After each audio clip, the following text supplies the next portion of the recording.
네, 안녕하세요, 여러분. 오늘은 역학적 시스템과 안전에 대해서 알아보도록 하겠습니다. 자, 전 시간에 우리 중력하고 이제 시스템, 지구 시스템 사이의 관계 이런 부분에 대해서 우리가 수업을 했었는데 아무래도 이 중력하고 이쪽 이제 지구 시스템 이쪽은 뭐 기본적으로 중력에 관한 부분들이 좀 많이 나오는데 뭐 여러분들이 다시 포인트를 잡자면 포물선 운동에서 이제 뭐 연직 방향이라든지 수평 방향으로의 운동을 좀 더 자세히 확인을 해주시는 게 제일 좋고요. 자, 오늘은 이제 역학적 시스템과 안전, 자 이쪽 파트인데, 자 일단 기본적으로 제일 먼저 나오는 게 관성하고 관성 법칙이라는 거야. 자, 근데 이 관성이라는 걸 보면 관성이라고 우리가 보통 얘기를 해. 그럼 이 성이라는 건 일종의 성질을 얘기를 하는 거예요. 자, 그럼 뭐냐? 어떤 물체가 현재 운동 상태를 유지하려는 성질 자체를 우리는 보통 관성이라고 표현을 해요.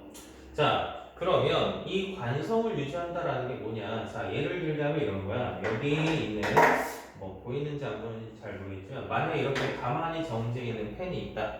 그러면 내가 이 펜한테 아무런 힘을 가하지 않았을 때 이 펜은 계속 정지 상태를 유지할 거예요. 그래서 이 운동 상태에서 여러분들이 포인트를 잡아야 되는 건 정지 상태일 때도 마찬가지로 관성이 작용이 된다라는 거 기억을 하시면 될 것 같아요.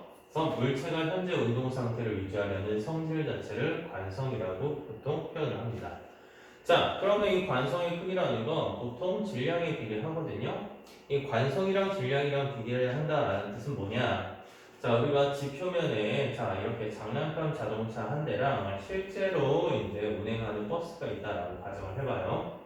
그러면 이 장난감 자동차나 버스는 둘 다 정지 상태를 유지를 해. 그러면 관성이라는 거의 기본 개념 자체가 현재 운동 상태를 유지하려는 성질을 얘기를 해.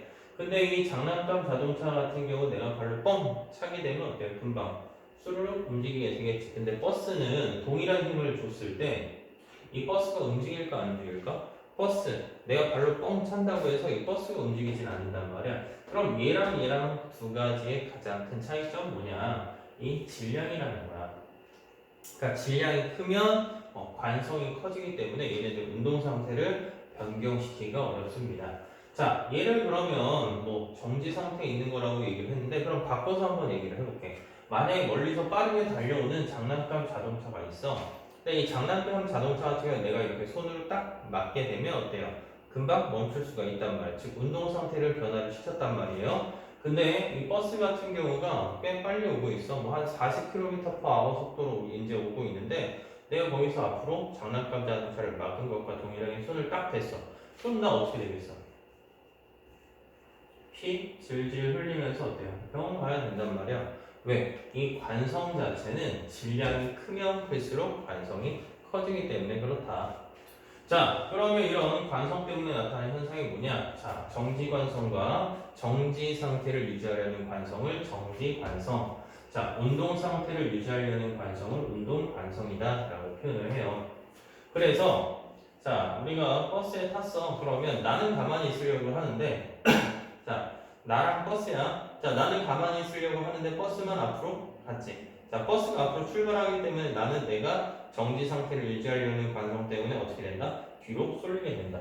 마찬가지로 이 동전에다가 종이를 놓고 동전을 위에 올려놨을 때 이 종이만 툭 튕겼을 때 동전은 정지 상태를 유지하려고 하기 때문에 아래로 떨어질 거고요. 자, 반대로 이제 운동 상태를 유지하려는 관성이다.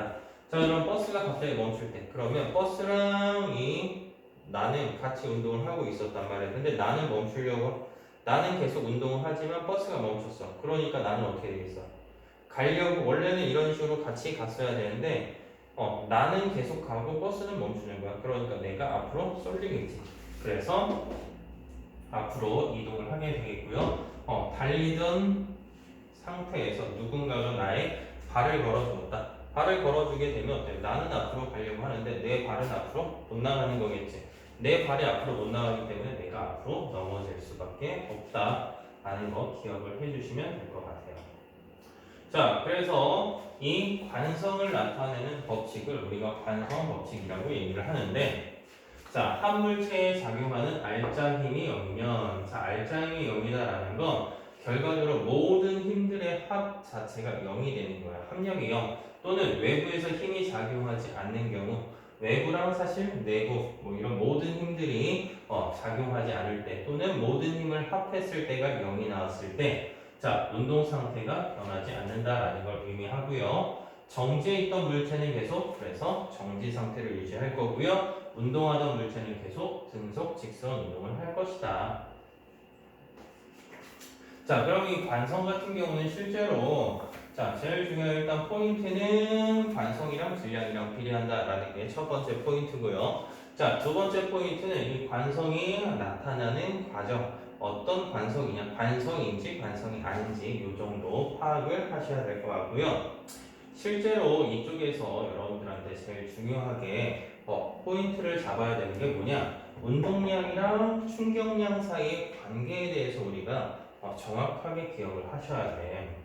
자, 실제로 시험 운동량, 충격량 중에서 둘 다 많이 나오긴 하는데 제일 얘도 진짜 많이 나와요. 얘는 당연히 나오는 건데 좀 더 점수 배점이 높은 건 충격량 쪽을 좀 더 점수 배점을 높여서 표현을 많이 해준단 말이에요. 그래서 이 운동량을 잘 아시면 충격량까지 공부를 하는데 큰 무리가 없을 겁니다.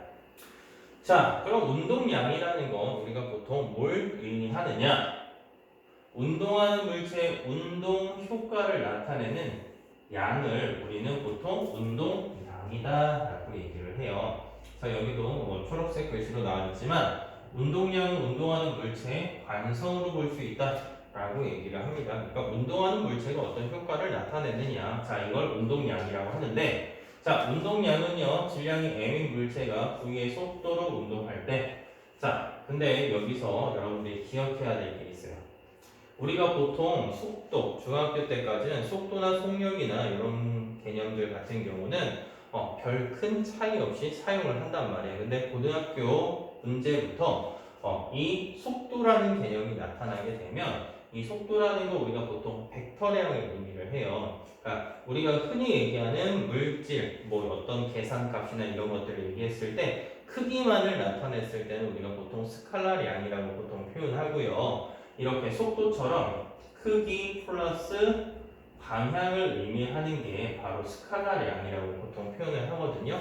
물리원에 들어가면 이 물리원에서 중요하게 다루고 있는 부분이기 때문에 이쪽을 어느 정도 잘 기억만 하시더라도 이 물리원에서 나오는 문제를 한 80% 정도까지는 풀 수가 있어요. 여기서 이제 뭐 몇 가지 법칙, 두 가지 정도만 우리가 더 알게 되면 물리원 내용이 되긴 하는데, 자, 실제로 이 운동량을 우리가 얘기를 할 때는 뭐 거기까지는 뭐 설명을 하진 않고요. 그냥 여기서 나와 있는 것 정도 확인을 하는 개념만 가지고 계시면 될 것 같아요. 자, 아무튼 이 운동량이라는 건 질량이 m인 물체가 V의 속도로 운동할 때 운동량은 다음과 같다. 즉, 운동량이라는 건 질량하고 속도를 곱한 값이고요. 단위는 질량이 단위니까, 자, 질량은 킬로그램, 속도의 단위는 우리가 보통 미터 퍼 세크를 사용해요. 그래서 이 운동량의 단위는 킬로그램과 그 다음에 속도를 곱했기 때문에 킬로그램 미터 퍼 세크로 표현을 해주고요. 자, 운동량에서는 항상 방향성을 잘 고려를 해줘야 된다. 자, 예를 들어서 지금 공이 오른쪽으로 이동했을 때 방향을 플러스 방향이라고 얘기를 한다면 동일한 질량이 m인 물체가 자, 왼쪽으로 V의 속도로 움직인다라고 했을 때는 마이너스 방향이다 라는 것까지 꼭 기억을 해 주셔야 돼요.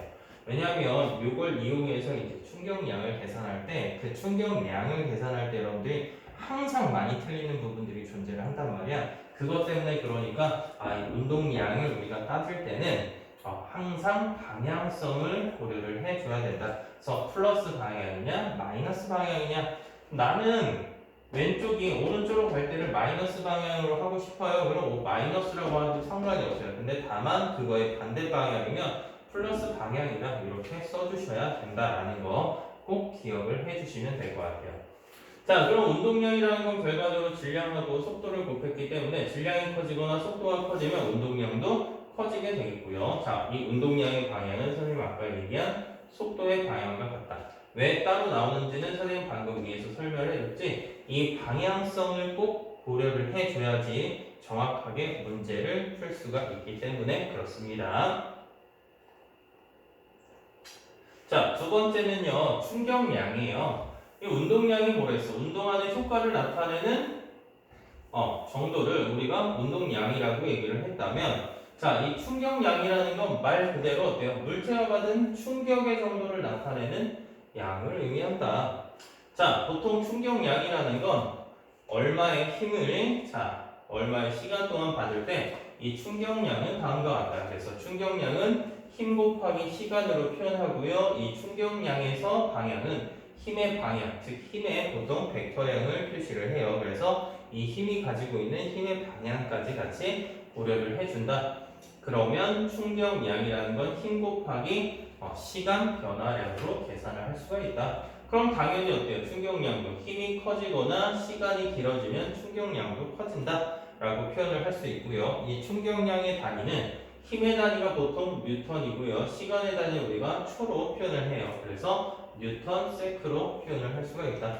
그래서 충격량의 크기, 힘이 크거나 작용한 시간이 길수록 길다. 충격량의 방향은 힘의 방향과 같다. 자, 그래서 여러분들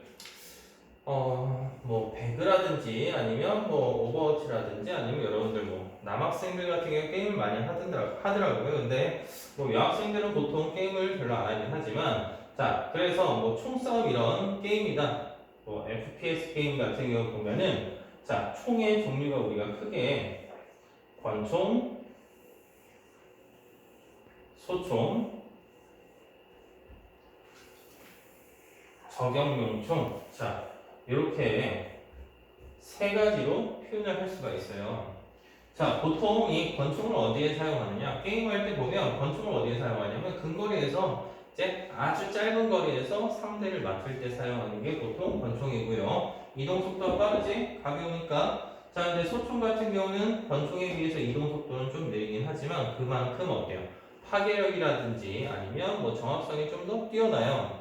자, 그 다음에 저격용 총 같은 경우는 탄화를 많이 집어넣진 않지만 굉장히 멀리 있는 거리까지 우리가 물체를 맞출 수가 있어. 보통 이 권총 같은 경우는 한 20에서 30m 넘어가면 정확도가 확 떨어지거든요. 그 다음에 맞았을 때도 마찬가지로 어때요? 파괴력이 떨어져서 죽지 않아요. 근데 소총 같은 경우는 한 300m 정도, 300에서 거의 한 500m 사이. 근데 이 저격용 총 같은 경우는 한 2km에서 한 4km 정도까지 나타나게 되는데, 자, 이 총알, 오늘은 TMI를 좀 한번 해볼게. 다른 쪽으로. 자, 이 총알을 보면은요, 우리가 보통 5.56mm 이제 탄이라는 게 있어요. 그러면 이 탄을 보면 여기 앞에 이제 뾰족한 탄알을 탄두라고 얘기를 하고요. 여기 속에는 작약이 들어있어요. 그러니까 화약이 들어있어. 그러면 이 화약을 총의 구조에서 보면 공이라는 게 있거든요. 이 공이가 이 화약을 터트려 쳐주면 여기서 폭발이 일어나. 근데 이 일반적으로 우리나라에서 쓰는 이 세 가지 같은 경우는 보통 비슷한 탄알을 사용해요. 보통 5.56mm 탄알을 사용하는데, 자, 여기서 그러면 화약이 터지는 건 어때요? 다 힘의 크기가 동일하다라는 거야. 그러니까 얘도 똑같은 총알, 얘도 다 똑같은 동일한 총알을 사용한다라고 했을 때, 얘는요 여기서 여기까지 가니까 접촉하는 시간이 어때요? 짧지. 얘는 권총보다는 길어요. 저격용 총은 여기서부터 여기까지니까 굉장히 접촉하는 시간이 길단 말이야. 그러니까 충격력이 작기 때문에 얘네들은 멀리까지 날아갈 수 없고, 얘는 얘보다는 좀 높고 얘는 훨씬 더 멀리까지 날아갈 수 있다. 자, 이거는 선생님이 여러분들을 게임 좋아하는 남학생들을 한번 생각을 해보시라라고 얘기를 한 거고요. 실제로 우리가 많이 예시가 나오는 게 뭐냐면 바람총 같은 경우. 바람총이 뭔지는 아시지? 롤 하는 친구들 같은 경우 티모가 보통 쓰는 게 바람총이긴 한데, 우리가 아마존이나 이런 데에서 보면은 원시 부족들도 이렇게 바람총을 사용을 해요. 그래서 여기다가 이제 독침을 넣어놓고요. 이 독침을 부는데 이 바람총의 길이가 보통 한 2m 정도 된단 말이야. 한 1m 50에서 2m 정도. 자, 그럼 어차피 사람이 이 바람총을 불 거야. 근데 생각을 해봐. 자, 바람총이 짧으면 가지고 다니기 편하겠지. 근데 왜 짧은 바람총을 사용하지 않고 긴 바람총을 사용하냐? 어차피 동일한 사람이 불기 때문에 여기서 주는 힘의 크기는 어떻다? 동일하다. 근데 이 바람총이 짧으면 가는 동안에 접촉하고 있는 시간, 즉 힘을 준 시간이 짧기 때문에 멀리까지 못 날아가요. 근데 이 긴 바람총 같은 경우는 힘을 주는 시간이 어때요? 굉장히 길어지지. 그러니까 멀리까지 날아가서 우리가 파괴력도 좀 큰 편이고요. 동물들을 잡기 수월하게 된다. 이 정도 개념은 꼭 기억을 해 주셔야 된다.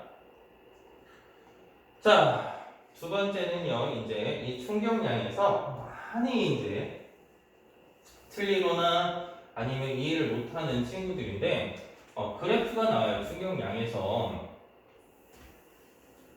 그러면 우리가 보통 이 충격량을 의미하는 건 힘과 시간의 곱을 얘기를 한단 말이야. 즉, 이 시간하고 힘 사이의 그래프를 보면, 자, 힘하고 힘 그래프에서 그래프 아랫부분의 넓이. 자, 넓이라는 건 보통 가로 곱하기 세로니까 시간 곱하기 힘이 돼요. 우리 아까 앞에서 충격량 I는 힘 곱하기 시간 변화량을 의미했단 말이야. 그러니까 그래프 아랫부분의 넓이가 뭘 의미한다? 충격량을 의미한다. 자, 근데 과학에서 나오는 문제에서는 항상 그래프의 x축과 y축이 뭔지를 여러분들이 꼭 기억을 하셔야 돼요. 그래서 무조건 그래프가 나왔다고 해서 그 아랫부분의 넓이만을 계산을 하는 게 아니라 만약에 시간하고 그 다음에 운동량의 변화량 이런 그래프가 나올 수도 있어요. 근데 선생님 문제 풀리면 항상 시간하고 힘 그래프가 나왔을 때 넓이가 충격량이라고 나오는데 이 시간하고 운동량 그래프가 나왔을 때도 그 아랫부분의 넓이를 계산해서 얘가 바로 충격량이다 이렇게 따지는 친구들이 많단 말이에요. 그래서 이런 것들은 꼭 주의를 해 주셔야 됩니다. 자, 아무튼 힘하고 시간 그래프에서 그래프 아랫부분의 넓이는 충격량을 나타내게 된다. 자, 두 번째는요. 이 힘하고 충격량 공식에서 충격량 공식은 뭐라고 되어 있어? I는 힘 곱하기 시간. 근데 여기서 내가 만약에 힘을 구하고 싶어. 그러면 힘이라는 걸 우리가 구하려면 시간을 충격량으로 나타내주면 되겠지. 그래서 여기서 보면 평균 힘이라고 보통 표현을 하고요. 다른 말로 이제 쓸 때는 충격을 주는 힘이라고 해서 충격력이라고도 표현해요. 그래서 시간분의 충격량으로도 계산을 할 수 있다. 당연히 힘의 단위니까 뉴턴을 사용하겠죠. 자, 그러면 이 운동량하고 충격량, 내가 어떤 충격을 받으면요. 자, 생각해봐. 얘가 어떻게 있는데, 자, 정지형 물체가 있는데, 내가 얘한테 와서 부딪혔단 말이야. 부딪히게 되면 이 물체는 정지에 따라 어때? 움직이게 되겠지. 운동량의 변화가 생긴단 말이야. 즉, 내가 얘한테 얼마 만에 얼마의 충격량을 주었다면, 얘는 당연히 어때? 어떤 변화가 생겼을 거야. 그 변화가 바로 운동량이 되는 거야.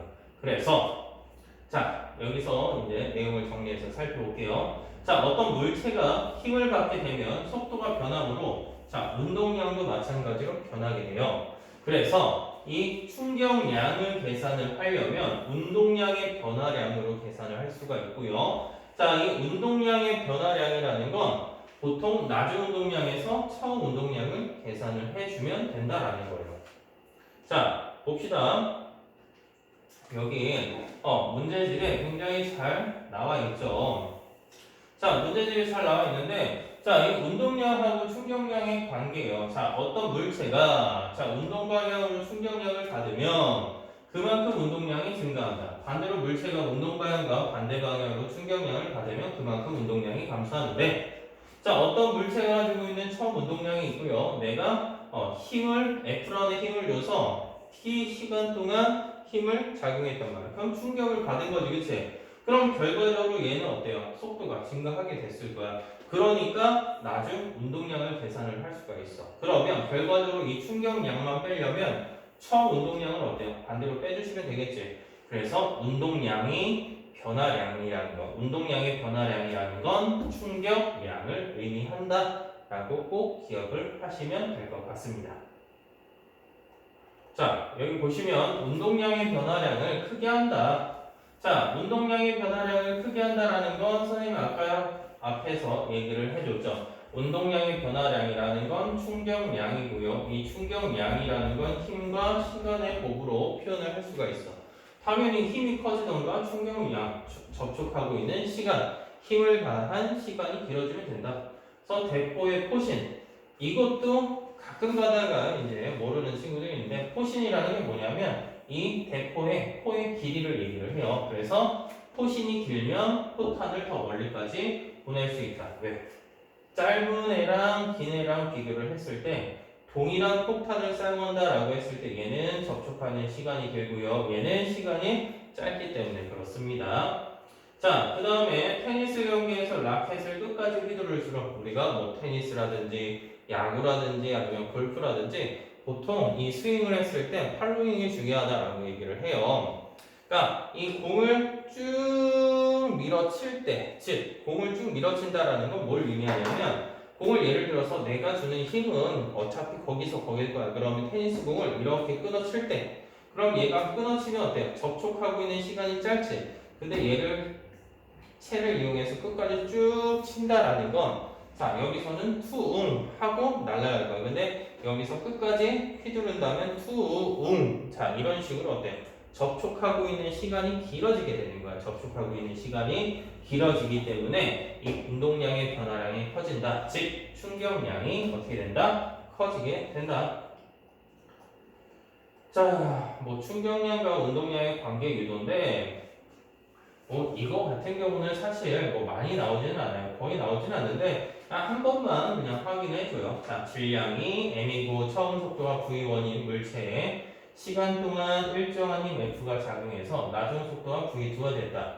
자, 운동 법칙, 뉴턴의 운동은 3법칙이지. F는 ma에 따라서, 자, m은 이 힘이라는 건 뭐야? 질량 곱하기 중력 가속도인데, 이 가속도라는 건 시간 변화량, 그러니까 시간 동안의 단위 시간 동안의 속도 변화량을 의미해요. 그래서 델타 t분의 델타 v로 표현을 해준다면 이 델타 t분의 델타 v라는 건 나중 속도에서 처음 속도, 즉 속도 변화량을 의미하는 거야. 그러면 질량 곱하기 v2 마이너스 v1이 돼요. 그러면 여기다가 델타 t를 곱하게 되면 힘 곱하기 시간은 얘가 의미하는 게 바로 뭐였어? 충격량 i지. 얘는 mv2-mv1, 즉 운동량의 변화량이 된다. 그래서 이 충격량은 운동량의 변화량이 된다 라는 건데요. 뭐 이런 문제는 선생님도 잘 보지는 못했기 때문에 그냥 이런 게 있었나 보다 정도 확인을 하시면 될 것 같아요. 자, 두 번째는요. 이 충격량이 같을 때 충격력하고, 자, 충격력이라고 얘기하는 건 아까 앞에서 나왔던 평균 힘을 의미하는 거야. 자, 충돌 시간의 관계다. 자, 충격량은 충격력 곱하기 충돌 시간이므로 충격량이 같을 때 충돌 시간과 충돌력은 반비례하게 된다. 자, 이게 뭔 소리냐? 자, 동일한 높이에서 동일한 질량을 가진 달걀을 떨어뜨릴 거야. 하나는 바닥, 하나는 방석에다가 떨어뜨릴 건데 얘가 가지고 있던 질량 동일하겠지. 질량이 m으로 동일하고요. 처음 속도는 v0가 0이 되겠지. 얘도 v0는 0. 그러면 얘가 바닥, 이 지면에 도달할 때까지 높이가 어때요? 둘 다 동일하게, 그치? 높이가 동일하고요. 질량이 동일해요. 같은 물체니까 나중에 떨어졌을 때 속도 v는 어떨까? 같을 거란 말이야. 그러면 나중 운동량이랑 처음 운동량을 빼준 값은 둘 다 동일해요. 그러니까 운동량의 변화량이 얘나 동일해. A나 B나. 그러면 운동량의 변화량이 같다라는 건 뭘 의미해요? 충격량을 의미해요. 그럼 충격량은 같은데 왜 하나는 깨졌고 왜 하나는 안 깨지냐? 그러면 이 충격량은 둘 다 같은 건데 얘는 힘 곱하기 시간 변화량이에요. 근데 이 그냥 뭐 바닥 같은 경우는 달걀이 어때? 쿵 하고 떨어진단 말이야. 근데 이 푹신한 방석 같은 경우는 쿵 하고 어때요? 접촉하는 시간이 길어져요. 그러니까 얘네들 접촉하고 있는 시간이 길어져. 그러면 충격력 F는 시간분의 충격량으로 계산해요. 그러니까 이 접촉하고 있는 시간이 커지게 되면 힘 자체는 감소할 것이다. 그래서 여기서도 보면은 SA나 SB, 일단 SA, SB를 우리가 그래프를 보면 시간하고 힘 그래프지. 그러니까 그래프 아랫부분에 넓이를 얘기하는 거야. 그러면 SA나 SB나 얘네 둘 다 충격량을 계산했을 때 어떻다? 같다. 그러니까 넓이는 동일하고요. 자, 충격량, 즉 운동량의 변화량도 둘 다 동일할 거야. 근데 힘을 받는 시간은 자, A가 B보다 어때요? 짧지, 그치? 그러면 시간이 긴 쪽은 당연히 힘이 줄어들 거야. 그러면 당연히 어때? A는 힘이 크게 작용하고요. B는 힘이 적게 작용을 하더라. 그렇기 때문에 A는 깨지고 B는 깨지지 않는 거다라는 거 꼭 기억하셔야 됩니다. 자, 그러면 이런 것들을 응용하면은요, 우리가 어때요? 이용하게 되면, 사람이 덜 다칠 수가 있단 말이야. 그래서 안전장치라는 게 뭐야? 안전하게 보호할 수 있는 장치. 자, 그래서 보통 대부분의 안전장치는, 자, 힘이 작용하는 시간을 길게 한다. 자, 힘이 작용하는 시간이 길다라는 건, 충격량은 힘 곱하기 시간이에요.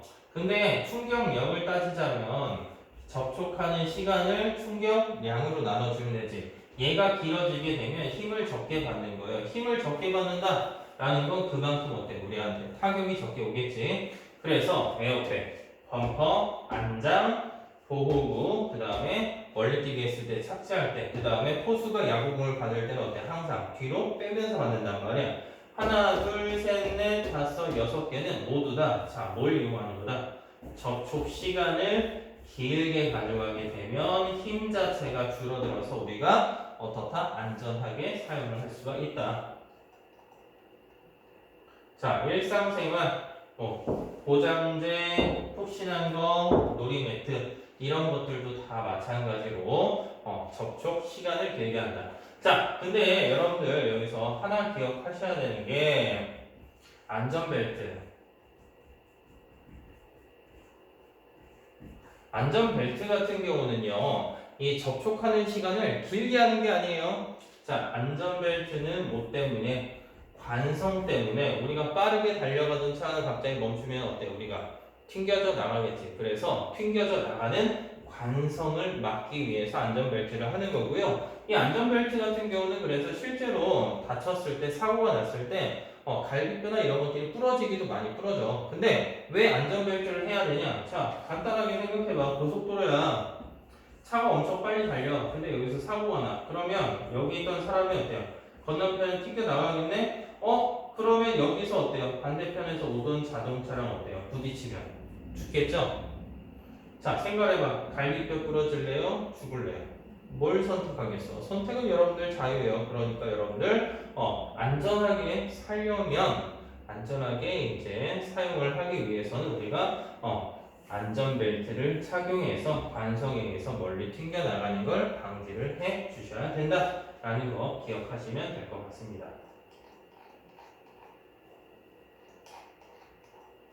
자, 그 다음에 선생님이 하나만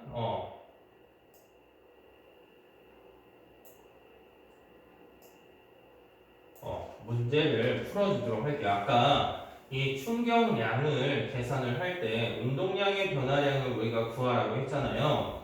근데 이런 문제가 나왔을 때 선생님이 아까도 얘기를 한 걸 보면은요, 이 방향성이라는 걸 꼭 잘 고려를 해줘야 돼. 만약에 방향성을 고려해주지 않는다라고 생각을 했을 때, 자, 그러면 자 그림과 같이 10m/s의 속력으로 돌아가던 야구공이 배트랑 맞고 30m/s의 속력으로 튕겨 나갔단 말이야. 자, 근데 우리가 일부 친구들이 한 50%는 이렇게 해서 많이 틀려요. 그러면 충격량이네. 자, 여기까지는 우리가 알아. 충격량이라는 건 힘 곱하기 시간. 얘는 운동량의 변화량이구나. 그러면 얘가 처음 운동량이니까 얼마야? 1. 얘는 나중 운동량이니까 얼마야? 3. 3 빼기 1 하면 얼마예요? 2가 돼요. 그래서 답을 이렇게 쓰겠지. 근데 이런 식으로 문제를 풀면 항상 틀리게 되거든요. 그래서 선생님 아까 뭘 구분을 해주라고 얘기를 했냐면 이 운동량을 따져줄 때는 항상 방향성을 고려를 해줘야 된댔어. 그럼 봐봐. 얘가 오른쪽으로 날아갈 때는 우리가 플러스 방향, 튕겨져 나올 때를 마이너스 방향이라고 따졌을 때, 자, 갈 때는 플러스 1, 처음 운동량, 나중 운동량은 마이너스 3이 되는 거야. 그러면 운동량의 변화량이니까 나중 운동량에서 처음 운동량을 빼주면 나중 운동량 빼기 처음 운동량 하면 얼마예요?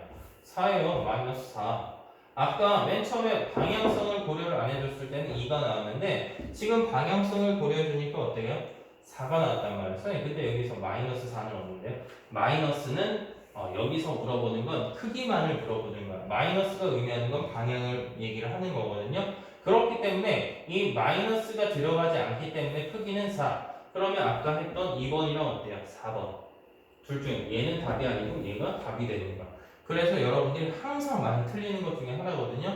나머지 뭐 그래프 문제다. 뭐 그래프 문제 같은 경우 뭐 이런 것들 나왔을 때 시간하고 힘 그래프에서 아랫부분의 넓이가 바로 충격량이다 라는 것 정도 기억하시면 될 것 같고요.